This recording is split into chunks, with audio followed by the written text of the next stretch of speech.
दोस्तों नमस्कार, मैं हूं आलोक पाठक और आप देख रहे हैं खबर दस्तक। अखिलेश यादव लगातार हर प्रेस कॉन्फ्रेंस में सवाल उठा रहे हैं और उन्होंने कई जिलों के आंकड़े सामने रख के बताया था कि जो पीडीए है, पीडीए समाज, जो उनका कहना है कि जिसकी आबादी 80 से 90% है, उनको एक कि जैसे आगरा का बोला था कि 48 थाने हैं और 48 में उन्होंने एक आंकड़ा दिया था कि 10 या 12 ही जो है पीडीए समाज के हैं, बाकी सब दूसरे समाज के हैं। इसी तरह उन्होंने प्रयागराज का भी आंकड़ा सामने रखा था कि प्रयागराज में मात्र 25% थानों पर पीडीए समाज के लोग को थाने एसएचओ का चार्ज दिया हुआ है। या इस लगातार वो आंकड़े दे रहे थे। उन्होंने प्रयागराज के साथ आंकड़ा दिया था, मैनपुरी का दिया था, महोबा का दिया था, कई जिलों का दिया था। कल इसमें आगरा के पुलिस कमिश्नर ने जवाब दिया था कि 48 में उनका कहना था कि लगभग 58% थानों में दलित पिछड़ों को एसएचओ का चार्ज दिया गया था। और उस पे आज अलग स्पष्टीकरण आया है। प्रयागराज के पुलिस कमिश्नर का भी बयान आया, मान लीजिए ट्विटर पे जवाब आया कि वहां पे दलित और पिछड़ों को 41% थानों में दलित और पिछड़ों को एसएचओ का चार्ज दिया गया है। अब इस पूरे विवाद पर एंट्री होती है उत्तर प्रदेश के कार्यवाहक डीजीपी प्रशांत कुमार की, और उन्होंने जो बोला है, उन्होंने कहा है कि आपको गलत जानकारी दी गई है। और उन्होंने कहा अखिलेश यादव के कई जिलों के थानों में ठाकुर जाति के थानाध्यक्ष अन्य प्रभारियों को तैनाती पर सवाल उठाया गया, तो डीजीपी साहब खुद मोर्चा लेने सामने आ गए आज। और उन्होंने एक चैनल से बातचीत करते हुए कहा कि जिम्मेदार लोगों को ऐसी टिप्पणी नहीं करनी चाहिए। सोशल मीडिया पर अभी जो जानकारी प्रसारित हो रही है वह बिल्कुल गलत है। यह सब संबंधित जिले ने पहले ही बता दिया है। अगर भविष्य में ऐसी कोई गलत सूचना फैलाई जाती है तो हम उसे स्पष्ट करेंगे। सपा प्रमुख ने जिन जिलों को एक सवाल उठाया था उस पर कल रात को पहले आगरा के पुलिस कमिश्नर का ट्विटर पे मैसेज आया था, फिर आज प्रयागराज में आया। इस मामले पर हमने बात की चंदौली से समाजवादी पार्टी के तेज तर्रार सांसद वीरेंद्र सिंह से। उनसे पूछा कि भाई सवाल पूछ रहे हैं पूर्व मुख्यमंत्री अखिलेश यादव पीडीए को लेके और जवाब दे रहे हैं उत्तर प्रदेश के कार्यवाहक डीजीपी, इस पे आपकी क्या राय। साथ ही हमने वीरेंद्र सिंह से पूछा, चूंकि बीएचयू को लेके बीएचयू आजकल तमाम गलत कारणों की वजह से लगातार खबरों में बना हुआ है। आपको याद होगा कि एक अनुसूचित जाति का छात्र था शिवम सोनकर, जिसको कि पीएचडी में एडमिशन नहीं मिला था जबकि उसकी रैंकिंग थी, उसको लेकर कई दिन तक उसने धरना दिया था। उस धरना में भी समाजवादी पार्टी का प्रतिनिधिमंडल शामिल हुआ था, उसमें वीरेंद्र सिंह वगैरह सब लोग गए थे, कई दिन तक लड़ाई हुई, उसका एडमिशन हुआ। और अभी पिछले 4-5 दिनों से बीएचयू में हिंदी विभाग में पीएचडी के लिए बलिया की रहने वाली छात्रा ईडब्ल्यूएस कोटे की छात्रा अर्पिता सिंह, जिसकी रैंक पीएचडी में 15वीं रैंक आई थी, उसको एडमिशन नहीं मिला है। और उसका यह दावा है कि उससे 3 रैंक कम एक सज्जन का एडमिशन हुआ, लेकिन एबीवीपी के पदाधिकारी हैं।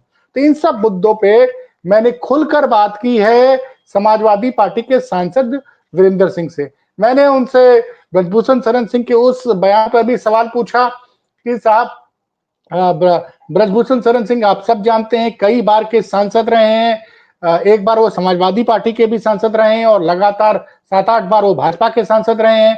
तो उनका एक बयान आजकल बहुत वायरल हो रहा है। उन्होंने कहा कि आजकल तो स्थिति ये हो गई है कि विधायकों की स्थिति ग्राम प्रधानों से भी कमजोर हो गई है। कोई अधिकारी उनकी बात नहीं सुनता है। और उन्होंने एक बड़ा स्टेटमेंट दिया था कि अधिकारियों को डीएम का पैर छूना पड़ता अपना काम कराने के लिए। तो सभी मुद्दों पर मैंने खोलकर बात की है सपा के चंदौली के सांसद वीरेंद्र सिंह से। आप ये बातचीत अंत तक जरूर देखिएगा और बताइएगा कि खबर आपको कैसी लगी, इंटरव्यू कैसा लगी। आगे अब देखिए वीरेंद्र सिंह से मेरी बातचीत। हमारे साथ है चंदौली के तेज तर्रार सांसद वीरेंद्र सिंह जी। वीरेंद्र जी, सबसे पहला सवाल यह है कि आज आपके नेता यानी समाजवादी पार्टी के राष्ट्रीय अध्यक्ष अखिलेश यादव ने एक ट्वीट किया और उन्होंने बोला कि प्रयागराज में 90% पीडीए को, उनका कुछ दावा था कि 90% पीडीए को काफी कम छात्रा मात्रा में थाने दिए गए हैं। अब इस पे जवाब दिया है उत्तर प्रदेश के डीजीपी ने कि आप जो है, हम जो शासन की नीति के हिसाब से थानेदार बनाते हैं, आप भ्रम ना फैलाएं। यह डीजीपी महोदय का बयान। डीजीपी महोदय तो जो शासन सत्ता के अधीन होते हैं, उनको तो ऐसे ही जवाब दिया जाने की उनसे उम्मीद थी जो उन्होंने दिया। लेकिन सच्चाई तो जो हमारे राष्ट्रीय अध्यक्ष जी ने कहा है, वही सच्चाई तो वही है। नहीं, आप भी मानते हैं कि 90% पीडीए को, लिखा अखिलेश जी ने कि 90% पीडीए को प्रयागराज पुलिस में केवल 25% प्रतिनिधित्व है, ये पीडीए के साथ किया जा रहा आनुपातिक अन्याय है। इसके जवाब में पुलिस कमिश्नर ने जवाब दिया, उक्त पोस्ट में दी गई सूचना सही नहीं है। जनपद प्रयागराज में थाना प्रभारी की नियुक्ति हेतु कर्तव्य निष्ठा, सत्यनिष्ठा, सामाजिक सद्भाव एवं जन शिकायतों के प्रति संवेदनशीलता के आधार पर योग्य कर्मचारियों का चयन किया जाता है। जनपद में लगभग 40% थाना प्रभारी ओबीसी और SC/ST वर्ग के हैं। थाना प्रभारी की नियुक्ति एक निष्पक्ष प्रक्रिया के द्वारा की जाती है। अब उनका कहना है कि 40% SC/ST ओबीसी है, और जबकि आपके राष्ट्रीय अध्यक्ष जी और पूर्व मुख्यमंत्री कह रहे हैं सिर्फ 25% है। तो सच किसको माना जाए सर? अब देखिए, निष्पक्ष प्रक्रिया, आज मैं बीएचयू में गया था। हाँ सर। एक पीड़ित छात्रा है जो अर्चिता सिंह, हाँ, जो अर्चिता सिंह धरने पर पीएचडी के बैठी एडमिशन लिए है। परेशान है सर बहुत दिनों से। हाँ, कई दिनों से धरने पर बैठी हुई। अब भारतीय जनता पार्टी से जुड़े लोग एबीवीपी के एक छात्र को वो उसकी जगह पर एडमिशन देना चाहते हैं, और तरह तरह के आरोप लगा करके उसके एडमिशन को लिंक नहीं भेज रहे हैं ताकि वो जो है अपनी फीस जमा कर सके। हमने पूरे प्रकरण को देखा। हाँ सर। कि जब फार्म उसने भरा था तो उसने स्पष्ट रूप से अपने को ईडब्ल्यूएस कोटे में बताया था, उसे टिक किया था, तब उन्हें कोई आपत्ति नहीं थी। सारे डॉक्यूमेंट लगाए थे। उसने ईडब्ल्यूएस सर्टिफिकेट जो 2023 का था उसको भी लगाया था, उस पर उनको कोई आपत्ति नहीं थी। उसने एक एफिडेविट लगाया था कि चूंकि ये सरकार सर्टिफिकेट बनाती है, इसलिए इस प्रक्रिया में कुछ विलंब हो रहा है। मैं इंटरव्यू से पूर्व या दाखिले से पूर्व मैं इसको आपके पास जमा कर दूंगी, तब हमसे हमारा दाखिला आप पूर्ण कीजिएगा। उन्होंने इस पर भी कोई आपत्ति नहीं जताई, उसे भी मान लिया। अब जब वो सारी प्रक्रिया को पूर्ण करके मेरिट नंबर 1 पे आ गई, तो अब उसके पीछे जो 18वीं रैंक पर छात्र है, उस छात्र को एडमिशन देने के लिए व्यूह रचना रचने जाने लगे। यहाँ तक कि केंद्र की सरकार में बैठे शिक्षा मंत्री के द्वारा भी दबाव आ रहा है। बड़े बड़े नेताओं का दबाव कुलपति के ऊपर आ रहा है, जो प्रभारी हैं, कि आप इसका एडमिशन निरस्त करिए और जिसे हम कह रहे हैं आप उसे एडमिशन दीजिए। मतलब मैंने जब इस लड़की को, संबंध में उनसे इस सवाल, छात्रा को एडमिशन मत दीजिए। हाँ, मैंने उनके छात्र को एडमिशन दीजिए जो एबीवीपी का है। तो इस संदर्भ में मैंने एक बार मैं रोक रहा हूं। लोग तो कहते हैं कि उत्तर प्रदेश में जो मुख्यमंत्री के सजाती लोग हैं उनको बहुत सहूलियत है, और ये बेटी तो मुख्यमंत्री मतलब ठाकुर समाज से ही आती है, उसके साथ ही न्याय नहीं मिल रहा और 4-5 दिन से धरने पे है सर। देखिए, बीजेपी से जुड़े हुए लोगों को प्राथमिकता है, जाति के नाम पर नहीं। अच्छा, जो ठाकुर बीजेपी से या जो बीजेपी से मेंबर उसको फायदा मिलेगा, आम आदमी को नहीं? हाँ, उसी को फायदा मिल रहा है, वो संपूर्ण राजपूत जाति को नहीं मिल रहा है। हमारे आपने नई बात बताई। उदाहरण स्वरूप जो है कि इसी को देख लीजिए, अर्चिता को ही देख लीजिए, वो भी तो राजपूत समाज से बलिया की बेटी है। अब वो उसको कह रहे हैं कि नहीं, वो उनका हमारे बुलेटिन में कोई ये लिखा हुआ नहीं है कि हम आपके एफिडेविट को स्वीकार करें, एफिडेविट के आधार पर आपको समय दिया जाए। तो मैंने यही सवाल किया कि जब एफिडेविट के आधार पर सवाल उसको कंसीडर नहीं करना था तो फिर आपने उसके फार्म को क्यों कंसीडर किया? वहीं पे रिजेक्ट अच्छा कर आप, देते तो आज कोई सवाल नहीं उठता। हाँ, वो लड़की मतलब प्रवेश प्रक्रिया तो में इसका शामिल ही नहीं जवाब होती। उनके पास नहीं था। हाँ, तो तो आप शामिल ही वीसी नहीं साहब से होती। भी मिले सर? तो आप जब उसको यहाँ तक ले आए। जी हाँ हाँ। आप आज वीसी साहब से भी मिले कि नहीं मिले बीएचयू के? हाँ हाँ, इसी से मिला। अच्छा, तो वीसी साहब तो क्या मैं बोले? वहां तो बोले वो मेरी आज सवाल मेरे सवाल का जवाब नहीं दे पाए। अच्छा अच्छा। और फिर उन्होंने कहा कि जब जानते फिर आ गए उस पॉइंट पर कि मैं तो हम्म कार्यवाहक हूँ और ये है वो है, दुनिया भर के मैंने लिख करके भेजा है।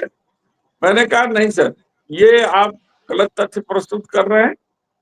ये हम्म महामना की बगिया है, ये यहाँ पे बड़े पवित्र मन से उन्होंने इसका निर्माण किया था। लोग यहाँ पे बड़े आदर के भाव से देखते हैं और अगर हम्म यहाँ अन्याय होगा बच्चों के साथ हम्म तो ये कोई बर्दाश्त नहीं करेगा। हमने ये भी कहा कि शिक्षा मंत्री मिल करके इसको लूट का अड्डा बनाए हुए हैं, इसीलिए हाँ। एग्जीक्यूटिव काउंसिल नहीं बना रहे हैं। ना यहाँ पर परमानेंट कुलपति की नियुक्ति हो रही है, क्योंकि शायद इंटरनल टेंडर फ्लोट किए हैं कि कुलपति योग्य कौन सा जमूरा उनके लिए फिट होगा जो यहाँ करके उनके लूट में सहयोग करे। तो इसलिए वो अभी तक चयन नहीं हो पाया है। और आश्चर्य की बात है कि धृतराष्ट्र की तरीके से हमारे प्रधानमंत्री इसे मौन स्वीकृति दे रहे हैं और जो है कि और उनके संसदीय क्षेत्र में इतना हम्म बड़ा अत्याचार हो रहा है। उधर मैंने देखा कि उसी बिल्डिंग के पीछे दो हम्म हमारे जो है पिछड़े जात के छात्र भी धरनारत थे। उन्होंने अच्छा अच्छा। कहा उन्होंने आरोप लगाया कि पिछड़ी जात के जो कोटे में रिक्त पद है इन हाँ लोगों हाँ। ने उसे सामान्य वर्ग के लिए ट्रांसफर कर दिया है। तो इस तरीके से आरक्षण की चोरी लोग भी कर रहे हैं। और जो हम्म हम लोगों की आशंका थी, जिसको हमने सदन में भी इस मामले को उठाया था कि तरह तरह के अपने तरीके से कानून, भारत के संविधान के तहत नहीं, भारत के संविधान में स्पष्ट निर्देश है कि 27% आरक्षण पिछड़ा वर्ग को, 20% आरक्षण अनुसूचित जाति को और 2% आरक्षण जो है अनुसूचित जनजाति को देने का प्राविधान है और हम्म 1% विकलांग को है। इस तरीके से 50% की जो है आरक्षण हो जाते हैं। लेकिन इन लोगों ने अपने तरह का आरक्षण व्यवस्था लागू की है। हम्म इन लोगों ने 15% अनुसूचित जाति का आरक्षण तय किया है, 15.7%। हम्म और 7% के आसपास इन लोगों ने अनुसूचित जनजाति का तय किया है। और हम्म इसलिए तय किया है कि जो 7% में जो अभ्यर्थी आएंगे और हम्म अनुसूचित जनजाति के छात्र अभी इतने जागरूक नहीं है कि वो हम्म पीएचडी के लिए जो है कि आवेदन कर सके। तो हम्म वो 7% और 2% के जगह 7% इसलिए किए हैं कि 7% पर जो संख्या सीटों की उनके खाते में रहेगी तो इनको हम्म अवसर मिलेगा कि उनसे जनरल कोटे में हम ट्रांसफर कर सके और अपने लोगों को वहां उस सीट को दे सके जो आरएसएस से जुड़े हैं, एबीपी से जुड़े हुए हैं और भारतीय जनता पार्टी से जुड़े हुए हैं। तो बड़ी लंबी वहां पे गहरी साजिश है, खरीद फरोख्त में साजिश है, इक्विपमेंट खरीदने में साजिश है। वहाँ जो आयुर्विज्ञान संस्थान है उसमें बहुत बड़ी धांधली है, मरीजों के और दवा इलाज में बहुत बड़ा घोटाला है। एम्स का दर्जा इसीलिए नहीं दे रहे हैं ये लोग कि मरीजों को सुविधा मिल सके। ये केवल खोखले नारे दे के चले जाते हैं।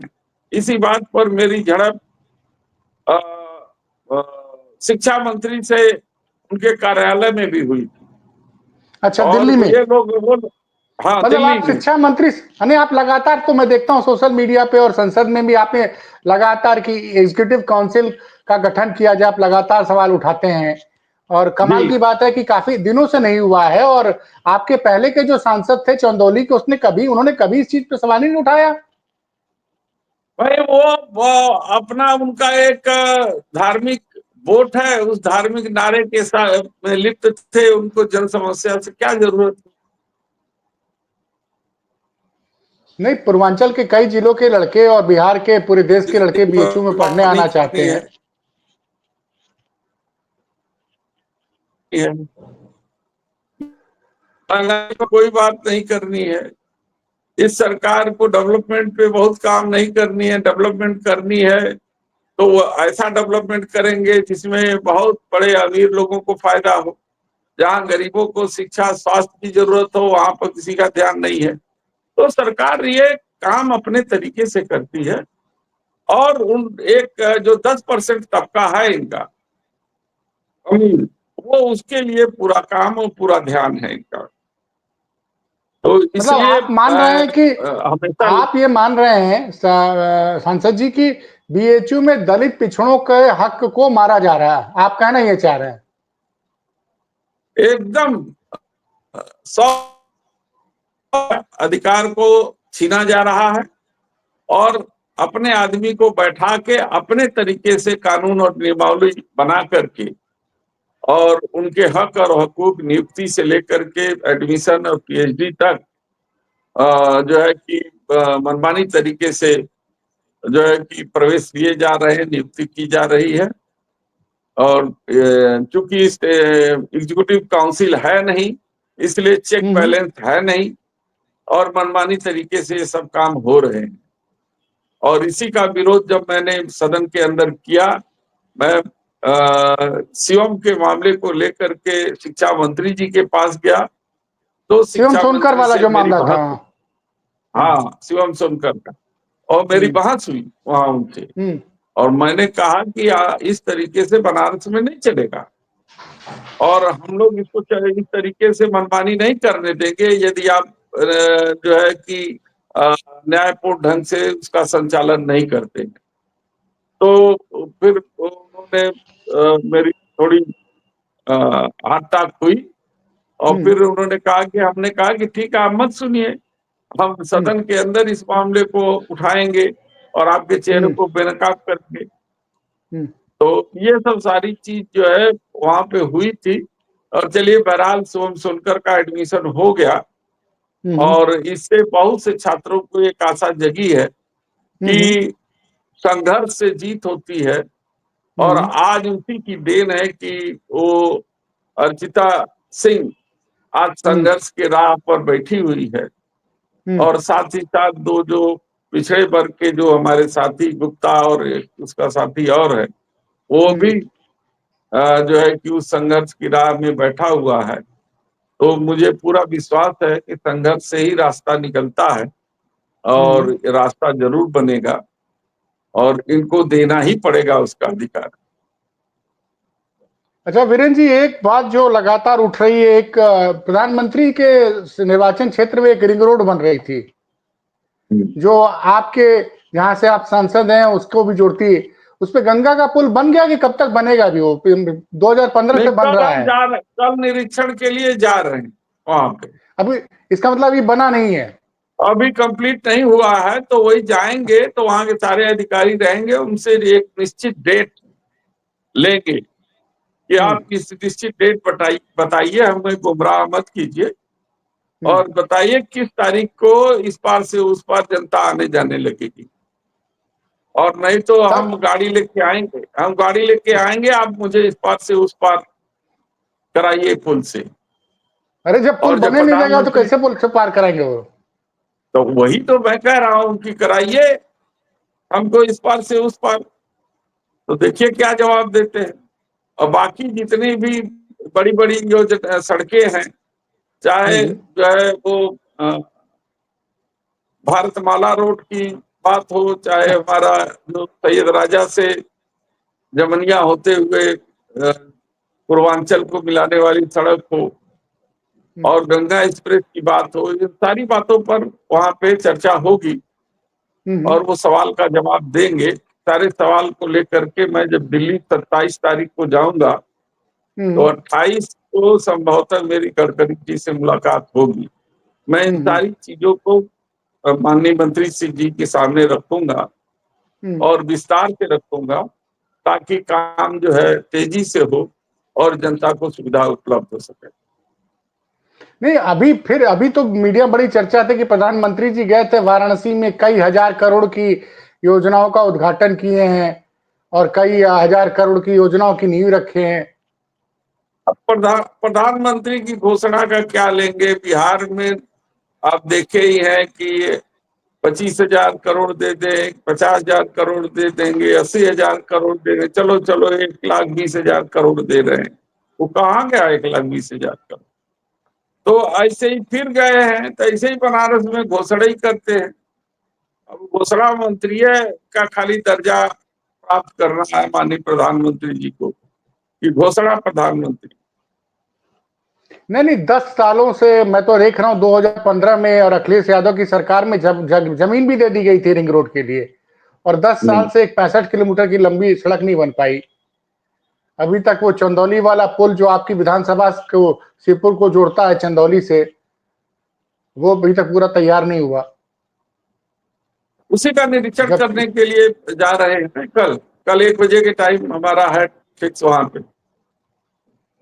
जबकि आप लोगों ने, जब आप सरकार में थे सपा में, तो 3-3 पुल बन गया बनारस में। तो रामनगर वाला पुल आप लोग की देन है, जो देखिए समाजवादी पुल और भारतीय जनता पार्टी के पुल में ये अंतर है कि समाजवादी पुल जनता के लिए बनता है और वो जनता उस पर टैक्स नहीं लेती जनता से।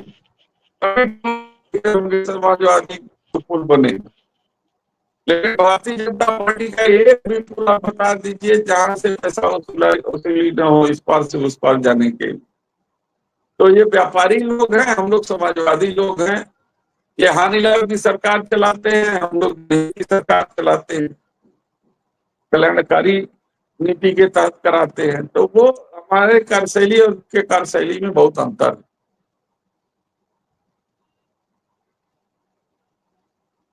मतलब लेकिन एक आप देखिए साहब, राजनीति में बहुत दिनों से हैं, विपक्ष में भी रहे, सरकार में भी रहे हैं, लेकिन विपक्ष का पूर्व मुख्यमंत्री सवाल उठाए और जवाब डीजीपी दे, इसको आप क्या मानते हैं?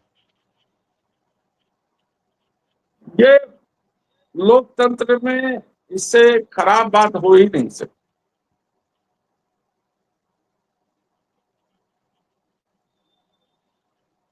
नहीं, आप मानते हैं कि जो मतलब वो कह रहे हैं कि जो आंकड़ा अखिलेश यादव जी दे रहे हैं थानेदारों की पोस्टिंग का, वो गलत दे रहे हैं। अब वही बात है कि जैसे सीजीआई के निर्णय पर निशिकांत दुबे आलोचना कर रहे हैं।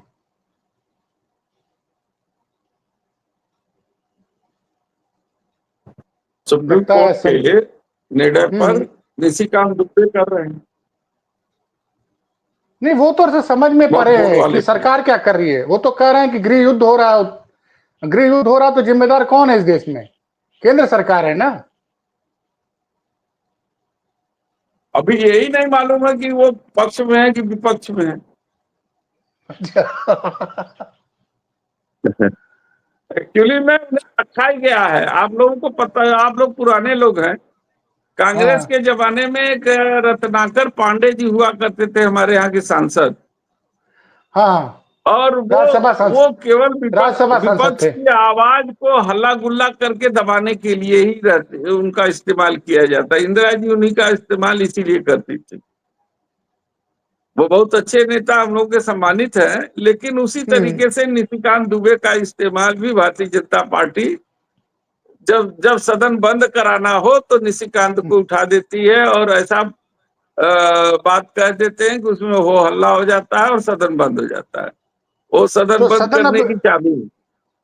सदन अभी चल रहा है कि बंद हो गया अभी? नहीं, सदन तो स्थगित है। आगे हमको लगता है कि जून के लास्ट में चलेगा। मतलब अभी स्थगित कर दिया गर्मी की वजह से। गर्मी की नहीं, वो ड्यूरेशन होता है।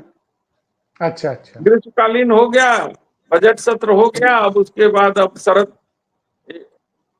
वर्षाकालीन जो है होगा। तो आपके जिले का डाटा क्या है कि वहां पे पीडीओ को समुचित जगह दी गई कि नहीं दी गई चंदौली जिले के थानों में? अब चंदौली में केवल एक ठो बेचारा कहीं दिखता है, बाकी तो नहीं दिखता है।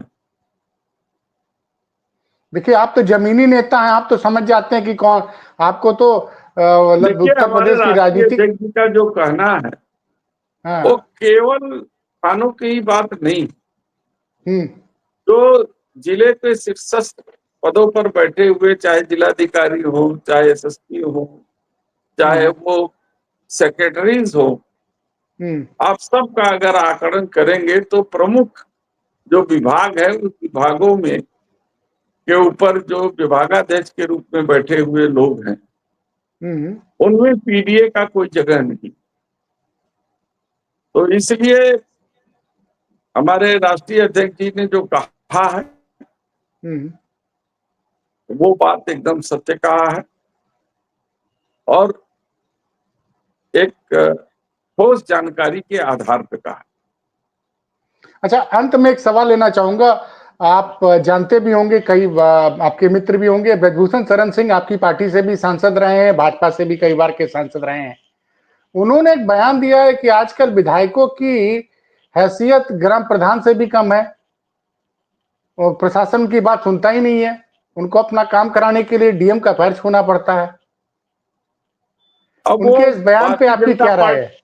भारतीय जनता पार्टी में वरिष्ठ नेता हैं, हम्म और वो महसूस वो किए होंगे कि हम्म आज की राजनीति में जिस तरीके की राजनीति चल रही है, हम्म जब डीएम और एसपी से विधायक का कैरेक्टर रोल मंगवाया जाएगा और हमारा लोकतंत्र का जो नेता है, लोकतंत्र में हमारे दल का नेता या किसी के दल का नेता, जो भारतीय हम्म जनता पार्टी के दल का नेता है, हम्म माननीय मुख्यमंत्री जी अगर उनसे पूछेंगे कि हम्म फलाना विधायक कैसा काम कर रहा है और उसके हम्म आधार पर उसका टिकट तय होता होगा, हम्म तो बताइए वो किस तरीके से अधिकारियों के ऊपर जो है कि आर्डर सूचक शब्दों में का प्रयोग करके काम लेगा।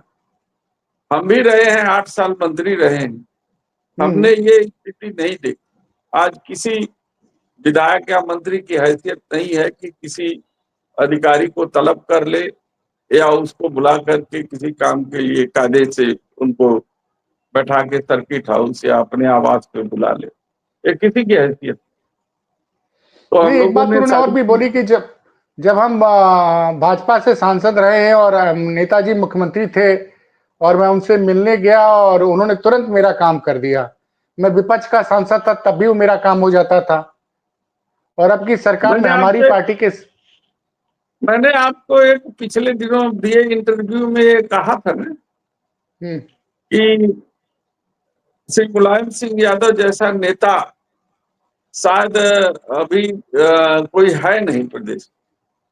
हमने कहा कि मैं उनके साथ काम करने का मुझे अवसर मिला हम्म और हमने देखा कि विपक्ष का कोई भी विधायक सांसद अगर उनसे मिलने जाता था तो वो अपने साथ सत्ता पक्ष के विधायकों के काम को रोक देते थे और सबसे पहले वो विपक्ष के सांसद और विधायक की बात सुनते थे और उनका काम करते थे, और फिर तब उसके बाद सत्ता पक्ष के विधायकों का, मंत्रियों का काम वो सुनते थे। तो ये बहुत बड़ा बड़कपन था उनके अंदर और बहुत बड़े दिल के नेता थे हम लोगों के नेताजी। तो अब वो परंपरा धीरे धीरे विलुप्त हो रही और वो चीज देखने को नहीं मिला है। उसी का एहसास ब्रजभूषण सिंह शरण सिंह को हुआ होगा, तो हम्म उन्होंने उस बात को कह दिया, क्योंकि निर्भीक आदमी है और हम्म वो बिलाक इस बात को उन्होंने स्पष्ट रूप से कहा है। मैं उसको इनको इनके स्पष्टवादिता पर उनको मैं धन्यवाद देता हूँ। लेकिन एक बात बताइए, जब सत्ता पक्ष के लोगों की बात नहीं सुन रहे, आप चंदौली के एमपी हैं, आपकी बात चंदौली के डीएम एसपी अगर नहीं सुनेंगे तो आप जनता का काम कैसे करा पाएंगे? देखिए, हमारा काम है जनता की पीड़ा के साथ संघर्ष करना। हम लोकतांत्रिक तरीके से हम संघर्ष करते हैं। हम उनकी पीड़ा को संबंधित विभाग के मंत्री के तक ले जाते हैं और उसकी मॉनिटरिंग करते हैं। जब हम जाते हैं, हम घर में बैठ करके सोने नहीं जाते। वो तो मैं देख हम रहा हूँ, जाते बनारस हैं जब तो भी रहते हैं आप दौरा कर रहे होते हैं। हाँ, और जैसे दिल्ली भी जाते हैं तो हम्म। हर उस काम को मैं उसके पीछे लग जाता हूँ और पूछता हूँ रिमाइंडर कर हम्म। कि अब आपको मैंने फला पत्र संख्या इतना इतना इस विषय पर दिया था, उसकी प्रगति क्या है, मंत्री जी हमको हम्म। बताइए। तो हम्म। आपको आश्चर्य होगा कि मेरे इस व्यवहार से मुझे हम्म। जब टाइम देते हैं मंत्री और अधिकारी, हम्म। तो सबसे पहले मेरे पत्र को ढूंढवाते हैं अच्छा, कि कि आपने वो क्या लिख किस के भेजा स्थिति था? पर। हाँ। हाँ, क्या भेजा था, उस पर कहां तक कार्रवाई हुई, क्योंकि मैं हाँ। सवाल वहीं से शुरू करता हूं और उसको जब सवाल शुरू करता हूं तो जवाब नहीं दे पाते हैं तो उनको बहुत ह्यूमिलिएशन होती है। हम्म। तो हमारे इस आदत को उनको हम्म। मालूम हो गया है, इसलिए वो पहले से ही, जब मैं बोलता हूँ पीए से कि जरा उनसे पूछिए कि कब ऑफिस में बैठेंगे, मैं मिलना चाहता हूँ, हम्म। तो वो कहते हैं वो 2-4 घंटे के बाद का समय देते हैं। उसी बीच में वो हमारे पत्र को ढूंढवाते हैं और उस पर एप्रोप्रिएट जवाब की यहाँ तक हो चुका है, अभी यहाँ तक होना बाकी है, मैं उसको चेंज करता हूँ। हम हम्म। कहते हैं, हमने कहा कि जब तक काम नहीं करोगे तब तक हम इसी को पीछे पड़ा रहूंगा और आता रहूंगा यहाँ पे। इसलिए आप हम्म। यस नो काम करेंगे तो भी हाँ कर दीजिए, नहीं करेंगे तो कारण बता दीजिए कि क्यों नहीं करेंगे, इसमें क्या दिक्कत आपको आ रही, क्या कानूनी अड़चन आ रही है। तो वो मेरे उस सवाल से सब घबराते हैं और जो हम्म। होने लायक काम होता है वो हो जाता है। नहीं, खैर ये बदलाव तो दिख रहा है, मीडिया में भी दिख रहा है कि चंदौली की अब हर जगह चर्चा हो रही है। और एक चीज मैंने आप ये देखी है कि अब आपको धीरे धीरे जून में आप 2 महीने बाद, मुश्किल से 40 दिन बाद आप 1 साल पूरा हो जाएगा बतौर सांसद। लेकिन बीएचयू का भी मुद्दा आपने बड़ी मजबूती से उठाया और जिस तरह से बीएचयू के छात्रों के साथ आप खड़े हैं और आप हर वर्ग के लोगों की परेशानी के साथ खड़े हैं, तो ये चंदौली का सौभाग्य है कि आप जैसा सांसद मिला। आपने जो हमें समय दिया मैं उसके लिए बहुत बहुत धन्यवाद वीरेंद्र जी। एक सेकेंड आपको मैं बताता हूँ गुरु जी। हम्म। जब शिवम के मुद्दे को लेकर के मैं शिक्षा मंत्री के पास गया हम्म। तो मेरी बहस होने लगी। हम्म। मेरे साथ 2-3 सांसद और थे, एक प्रिया सरोज सांसद थी, हम्म। एक छोटे लाल खरवात जी थे जो इसी क्षेत्र से हैं। तीनों लोग हम लोग रॉबर्ट्सगंज। गए हम्म। जी, तीनों लोग हम लोग हम्म। गए वहां पे। हम्म। बात बात के दौरान जब बात होने लगी तो हमने कहा कि देखिए, अगर आप एग्जीक्यूटिव काउंसिल का गठन कर दिए हो या हम्म। कोई कुलपति परमानेंट कर दिए होते तो हम्म। हमको आपके यहाँ तक आने की जरूरत ही नहीं पड़ती। वो हम्म। निर्णय वही हो जाता है कि क्या सही है क्या गलत। तो उन्होंने कहा कि अगर इस पर बात करनी हो तो समय लेके आइए। तो मैंने हम्म। कहा कि हम समय लेकर के बात करनी होगी मंत्री जी, तो मैं सदन के अंदर समय लूंगा और वहां पे हम्म। आपको नंगा करूंगा कि हम्म। आप किस तरीके से बीएचयू में लूट मचाए हुए हैं। हम्म। और मैं वहां छोड़ूंगा नहीं, आप ये जान लीजिए। नहीं तो ये काम आपको करना पड़ेगा और कर दीजिए, इसमें आपकी भी भलाई है। हुआ और चलिए कम से कम शुभम का कल्याण हो गया, का हाँ। हो गया। तो इस तरीके की भी बातें कभी सदन ने कहा, अभी मंत्री नहीं है, हम भी रहे हैं 10 साल मंत्री और काम हम्म। करने के तरीके भी जानते हैं, हमको बकाइए मत जो है। तो ऐसे होती रहती है। फिर बाद में उन्होंने 11 बजे रात को फिर बुलवाया हमको। मंत्री जी ने।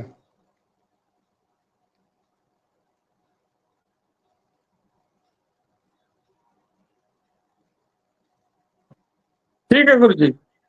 ठीक, धन्यवाद।